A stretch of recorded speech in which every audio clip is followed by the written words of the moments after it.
Shalom, and welcome to another lesson in the series, People of Israel Are Coming Home, Book of Joshua. Today we will be studying Chapter 5, Perek Hey, Yehoshua Perek Hey. Chapter 5 is divided into four parts. The first is just a general sentence which appears several times in the book, and that is that the kings of, here it mentions as the Amorites or of the Canaanites, hear what has happened to the people of Israel, and their heart is melting. That is the first verse of the chapter, and it's like an introduction to what we're going to be seeing. But then, though we've already crossed the Jordan River, and we are already on this side of the Jordan River, the capturing has not begun yet. Instead, Joshua finds himself time for two things. Verses 2 till 8, Psukim Bet till Chet, talk about Joshua circumcising the people, Brit Milah. Since for 40 years the people of Israel have been walking through the desert, until those who have left Egypt passed away, and then all of those who were born in the desert were actually not yet circumcised, and Joshua decides to circumcise them. The next part of the chapter is from verse 9 to verse 12, Pasuk Tet until Pasuk Yud Bet, and that is the story of bringing an offering, the Passover offering, Korban Pesach. And the book tells us in verse 12 that from then on there was no more man. The man that came down from heaven stopped coming down from heaven, and there it was, the people of Israel eat from the grain of the land of Canaan, which will, of course, become the land of Israel. The final and fourth part of the chapter is verses 13 to 15. That is Pasuk Yud Gimel until Pasuk Tetvav, which deal with a story of the angel, or Joshua sees somebody in front of him, and he asks, are you on our side? Are you on their side? Halanu ata in Lesarenu? Do you belong to us? And this man holding a sword. And he says, of course, are you with us or are you with our enemies? And Joshua says, and the man says, no, I am Sar Tzva Adonai. I'm the captain of the Lord's army. And he says to me, Joshua, remove your shoes, because the place you're standing on is holy. So, if I repeat again, in short, we have the story of the kings of Canaan hearing about what has happened. We have the story of the circumcising, the story of the bringing the Passover offering, and the story of the man with the sword at the entrance to the land of Israel. And of course the question is, what's the connection between all of these? And what's the importance of all of these? It's quite obvious. As I mentioned, the people of Israel have crossed the Jordan River. They are about to come into the land of Israel. Now we're talking after already the spies have reached Jericho, and we are right now on the outskirts of Jericho, and the people of Jericho are probably sitting and watching, and they see that such a great mass of people are going through circumcision now. It's like the wrong time to do it. They know that what's going to be happening, and the rumors are going to go, and everybody's going to know what's happening there, and this will be the perfect time for them to attack the Israelites. So what is the logic of circumcising the people here and now, at this point? Either he should have done it right before they crossed the river, or wait a little bit. But circumcising all the people who are here and now, after they cross the river, before they're capturing Jericho, they're on the outskirts of Jericho, and the people of Jericho will know what's going on. And of course, why do they have to circumcise everybody right now? So of course we have to remember that circumcising and Passover offering, Brit Milah and Pesach, are two covenants. Not only are they two covenants, they are the only two commandments of the Torah, positive commandments, that if you do not perform them, you are to be cut off from the people of Israel. These are the commandments that are the covenant between the people of Israel and God. The circumcision is the covenant between God and the single person, and Passover offering, Pesach, is the covenant between God and the people of Israel. If we actually recall, in the book of Genesis, when God appoints Abraham, he signs two covenants.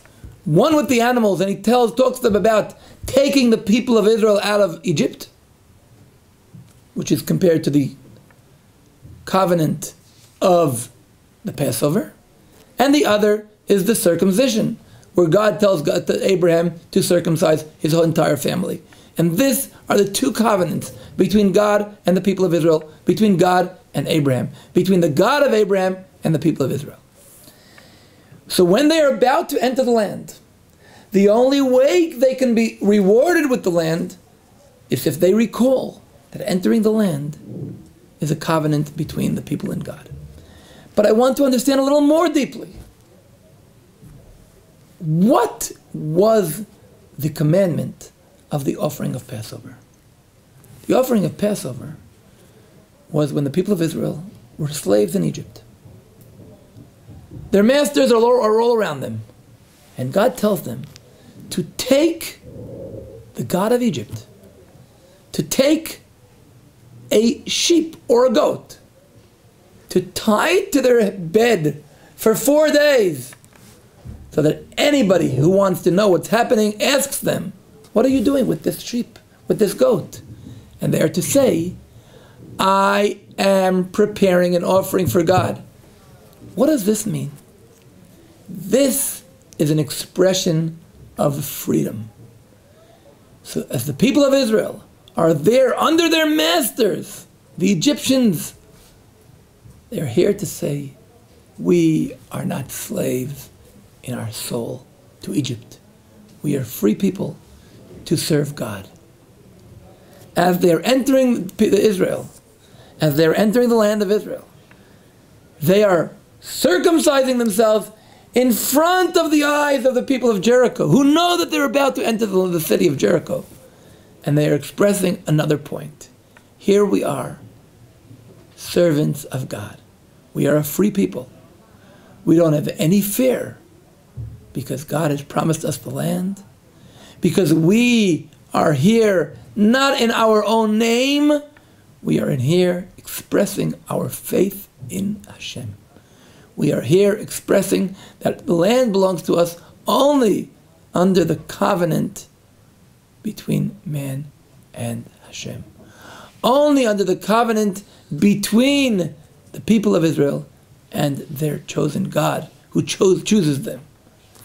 God says to them, Joshua says to them, here you are entering the land. How do you express the fact that the land is yours? Because you are chosen by God, by redoing the covenant, circumcision, and the Passover offering. And therefore, as they're entering the land, they once again take the initiative in their own hand. They circumcise themselves and their children. They bring the Passover offering, and from that day on, Vayishbot Haman Mimocharat. From that day on, the people of Israel did not receive any man.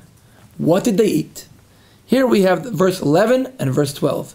Two Hebrew words for grain.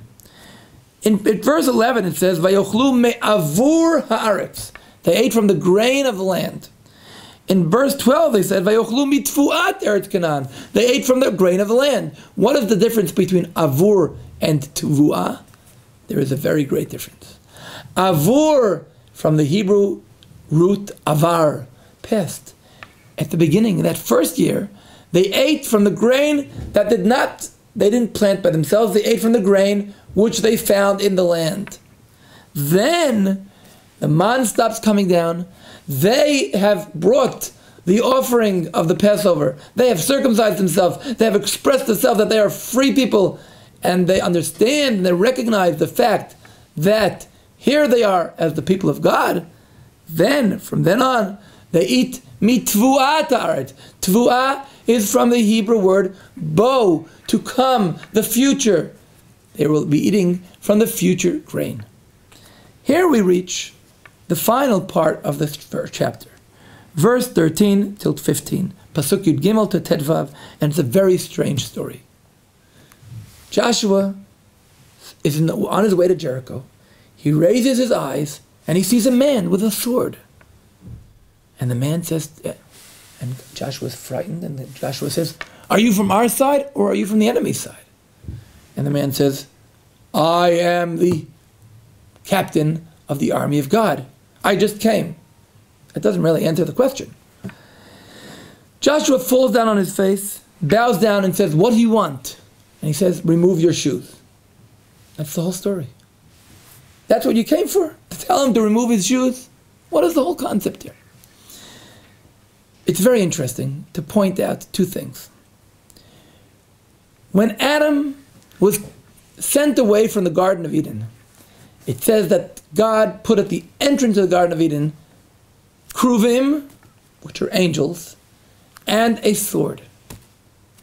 When Joshua enters the land of Israel, he understands that in a way, he is returning to the Garden of Eden.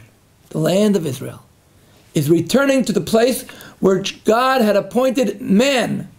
Here you should worship me, le'ovda u'leshomra, to preserve it and to worship God through here.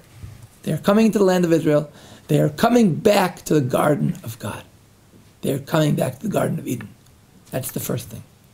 The second point is that when Moses was told that there will be an angel who will guide the people and help the people, Moses at the time said, "No, I'm not interested. I want God himself." This is in the book of Exodus. Here, Moses is not around.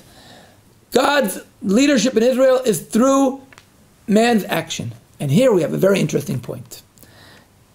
The captain says to Joshua, "Shal na'alcha me'al raglecha ki hamakom asher ata omed alav kodeshu." Remove your shoe from your feet because you are standing in a holy land. Of course, we recall that God said to Moses the same thing when he was standing in the Mount Horeb, where he received the Torah. But there's a very great difference, interesting difference. In Hebrew, it says, "Shal na'alcha me'al raglecha." Remove your shoe off your feet. That's what it says here. By Moses, it says, "Shal ne'alecha." Remove your shoes. And once again, we are pointing out the very great difference between Moses and Joshua. Moses removed both shoes. He is totally in the hand of God, living a leadership of miracles. Joshua removes one shoe. Shal na'alcha. He is told to remove one shoe, because as we said several times, Joshua is cooperating with God upon capturing the land of Israel. And here he knows the angel came to Joshua and told him, "You are returning to the Garden of Eden. You are here in the leadership of an angel walking together with you, and you are cooperating with God. It's not all in the hands of God. You are to take the initiative. From here on, Joshua is to take the initiative, and God will be at his help." Shalom.